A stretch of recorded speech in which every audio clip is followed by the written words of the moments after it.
Muito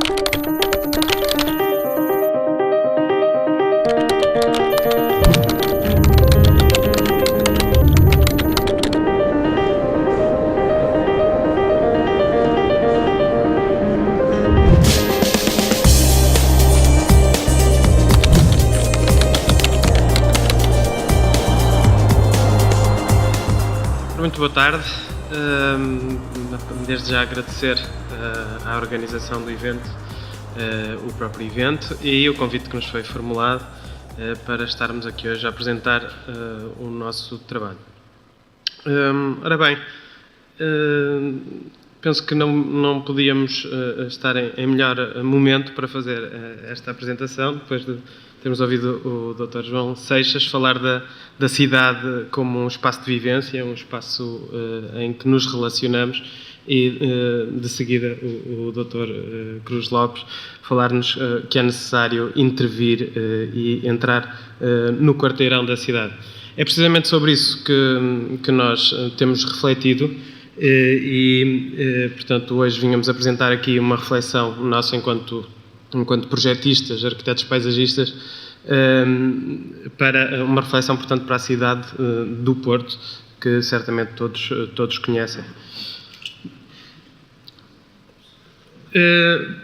Tudo isto, toda esta reflexão surge um pouco daquilo que era a nossa vivência do dia-a-dia de ateliê no Porto, na Rua Miguel Bombarda, no agora chamado Bairro das Artes, em que nós confrontávamos precisamente duas realidades da janela do nosso ateliê.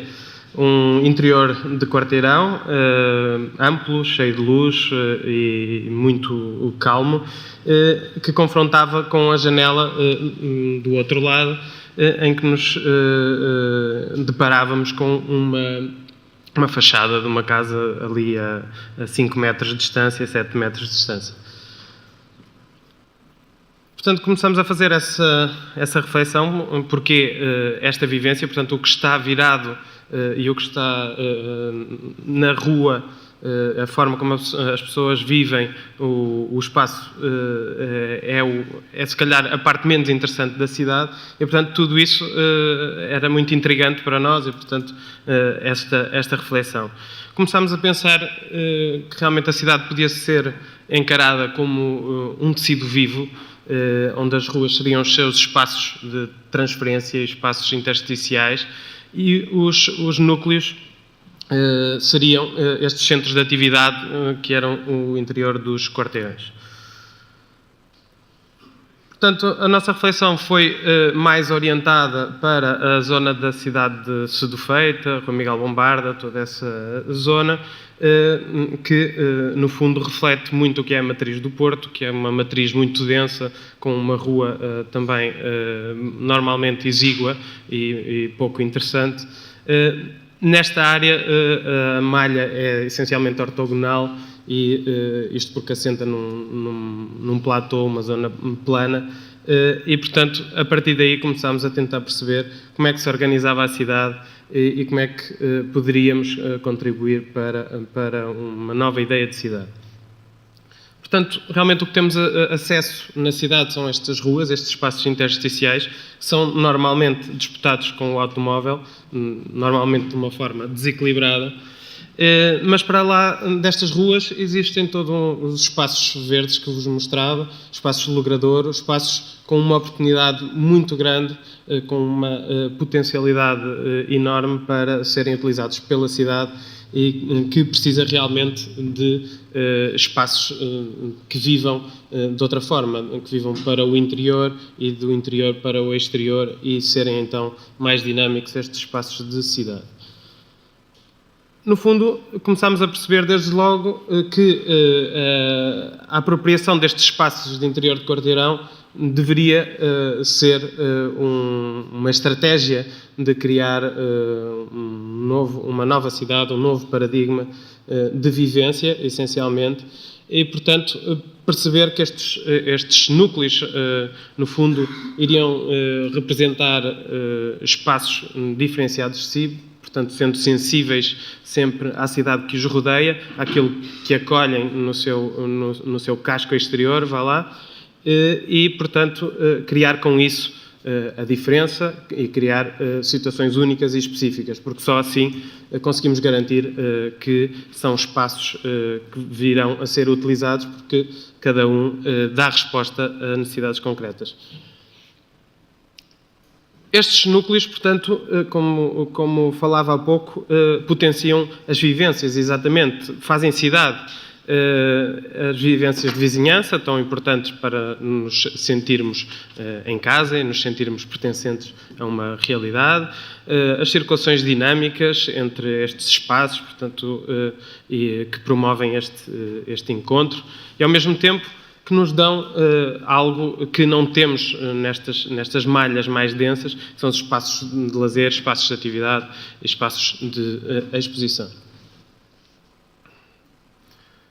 Aqui está, então, aqui um pequeno mapa com a zona de estudo, com a área de estudo, portanto, dos quarteirões em Sedufeita, que tentámos perceber, no fundo, como é que eles interagiam com a cidade e percebemos que existia aqui um tridente muito forte de cultura, saúde e conhecimento, no fundo, com os vários polos da universidade, com os vários polos de saúde do Hospital de Santo António, do Centro de Cirurgia em Ambulatório, a Maternidade Júlio Diniz, e depois todos os espaços culturais, o Museu Soares dos Reis, o Palacete Pinto Leite e o Teatro Carlos Alberto, por exemplo. Portanto, perceber que pessoas se encontravam aqui, não é? No fundo, perceber quem é que pode interagir dentro desta área. Fizemos, naturalmente, uma investigação para perceber o desenvolvimento urbano de toda esta área, através das cartografias de referência, e percebemos que estes espaços têm sempre uma história, não é? Aqui falamos de uma cabeceira de linha d'água, não sei se isto, ok, que hoje é muito pouco evidente, mas que ainda encontramos muitos resquícios dessa mesma situação. Encontramos noras nestes logradouros, tudo naturalmente abandonado, mas isto mostrava que na altura ainda era uma zona também de produção agrícola e que tinha ali muita disponibilidade de água e a população fazia uso dela. Temos um maior desenvolvimento, naturalmente, já a chegar ao século XX, final do século XIX, quando se dá a real explosão demográfica. Aqui em 1892 já temos um grande crescimento urbano, as ruas já estão todas completamente definidas. Temos aqui o Palácio de Cristal, o antigo, antes de ser demolido. Alguns bairros que eram bairros operários, esta também era uma das funções destes interiores de quarteirão que tiveram sempre e que mantêm de alguma forma ainda hoje algum uso comum, na altura com a introdução dos elementos fabris, de fábricas, que se instalaram neste interior, onde havia espaço. Hoje em dia temos os parques de estacionamento, que fazem também, muitas vezes, essa função. Portanto, foi sempre um lugar de encontro e de uso comum. Portanto, no fundo, mantínhamos a nossa tese de que, realmente, estes espaços deviam dar mais à cidade do que estão a dar neste momento. Aqui vemos também o Museu Nacional Soares dos Reis, com o seu velódromo, oferecido pelo rei Dom Carlos. Já em 2012, portanto, foi o último levantamento que fizemos, vemos realmente já uma densidade muito grande desta malha urbana e vamos, de seguida, perceber mais as suas potencialidades. O nosso estudo passou, naturalmente, pela avaliação daquele património edificado, das suas condições de conservação, uma datação, no fundo, para percebermos também os valores patrimoniais no local, portanto, todo um levantamento também de serviços, portanto, no fundo, da ocupação destes restos de chão, para percebermos realmente como é que funcionava este espaço. Portanto, aqui estou a mostrar-vos um alçado da Rua Miguel Bombarda. E realmente voltámos ao início, no fundo, aqui neste corte, percebemos que a Rua de Miguel Bombarda, aqui com a projeção, não sei se consegue ver muito bem ali, com a projeção de luz de sol e de inverno, portanto, um espaço completamente exíguo, onde não cabe a árvore sequer, portanto, um espaço muito desconfortável para as pessoas estarem, quase sempre em sombra, e depois o confronto com o que está por trás, não é? Um espaço de luz com uma proporção muito grande e que está, no fundo, retirado das pessoas e que as pessoas nem sequer sabem que existe quando circulam nestes arruamentos. Fizemos uma pequena caracterização também deste espaço com entrevistas às pessoas que estavam no local, apenas uma amostra de 100 pessoas, portanto, nós aqui também queríamos identificar, no fundo, se as pessoas identitariamente se relacionavam com este espaço, constituindo um bairro. E por isso daqui as várias perguntas acerca do bairro e tentarmos perceber se isto era um bairro ou não. No Porto tem uma conotação um bocadinho social, muitas vezes, mas foi até de alguma forma surpreendente que as pessoas nos disseram que sim, consideravam que viviam num bairro, portanto tinham algum sentido de identidade com aquela zona. E depois a pergunta fulcral, que era perguntarmos se as pessoas gostavam de ter acesso ao interior dos quarteirões, em que 84% das pessoas, portanto 84 pessoas, responderam que sim. Okay. Vou acelerar, portanto aqui há toda uma fase de caracterização, que se calhar vou passar um bocadinho mais rápido. Portanto, toda a caracterização das atividades e a ocupação do resto de chão, habitação e serviços, essencialmente. Estado de conservação dos edifícios.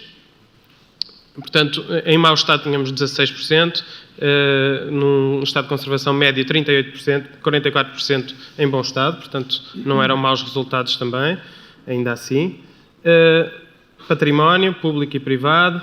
Aqui uma parte importante, portanto, a relação do interior, com o interior de quarteirão, como é que ela era feita? Era direta, portanto, bastava abrir um portão e estamos no interior de quarteirão, ou era um acesso condicionado, ou seja, uma série de lotes que dão acesso a este interior, ou por serviço, ou por cafés, portanto, de que forma é que existiam estas ligações ao interior?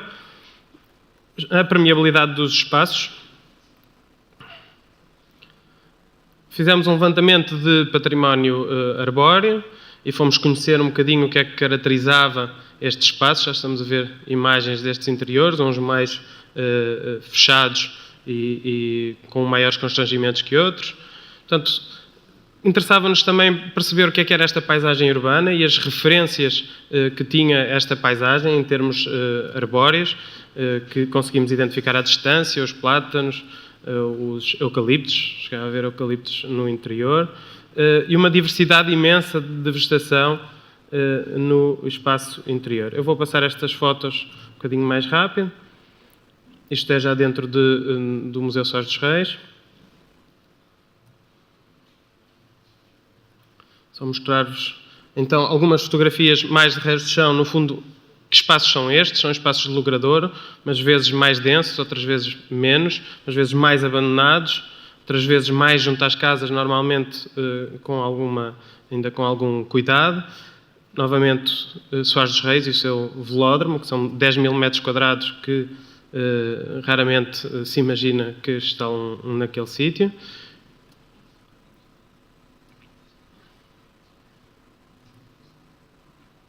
Zonas produtivas, ainda se mantêm algumas hortas naqueles interiores, portanto ainda há uma utilização para a produção de frescos no interior destes espaços.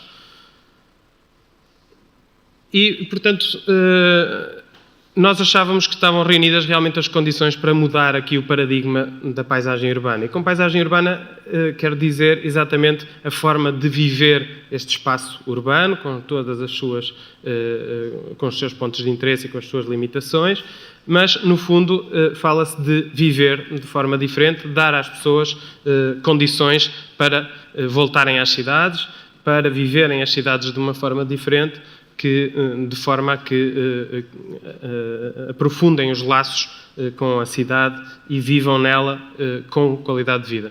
No fundo, só aqui eram as áreas potenciais, portanto, 11 mil metros quadrados, 9.600 9.300, 8.000, portanto, falamos de grandes áreas interiores que não estão a ser utilizadas. Neste capítulo da reabilitação urbana, portanto, nós consideramos que a reinterpretação destes espaços de interior de quarteirão podem facilmente promover a reabilitação urbana. No fundo, vão criar valor, vão criar atratividade e, através disso, o edificado, de forma dinâmica e naturalmente, com esse valor criado, poderá reabilitar-se e atrair novamente pessoas para a cidade. Definimos 4 conceitos de utilização destes interiores de quarteirão. No fundo, 4 modelos. Os espaços públicos de acesso não condicionado, naturalmente os pequenos espaços que já existiam de pequenas praças, o Jardim de Carregal e o Jardim da Maternidade.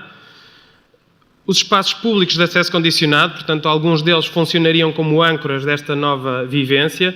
O Museu Nacional Soares dos Reis e o Palacete Pinto Leite, que no fundo são espaços que já têm um espaço interior verde, mas que é controlado, portanto, é público, mas de acesso controlado e seguro.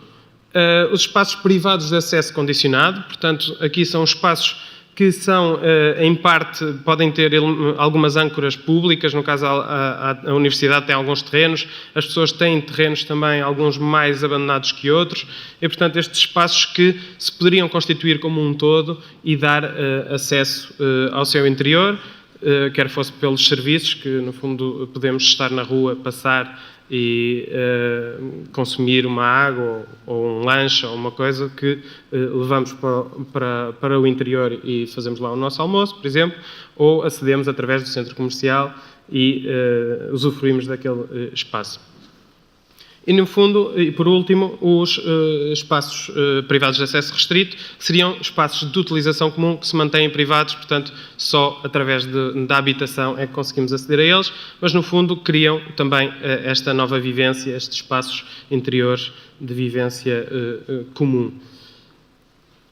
Só para terminar, então, a implementação, como é que ela pode ser feita, e já está a ser feita, isto não é um projeto só idealizado, ela está a ser trabalhado, portanto, primeiramente com as pessoas, ali estava uma referência a uma associação artística do bairro, que no fundo agrega as pessoas à volta de eventos e de dinâmicas, o Museu Nacional Soares dos Reis, a CERU, a Sociedade de Reabilitação Urbana, a quem temos recorrido e com quem estamos a trabalhar e já demos alguns contributos para aquilo que são as novas áreas de reabilitação urbana, e o órgão de investigação ao qual nos associamos da Universidade do Porto para fazer estudos mais aprofundados.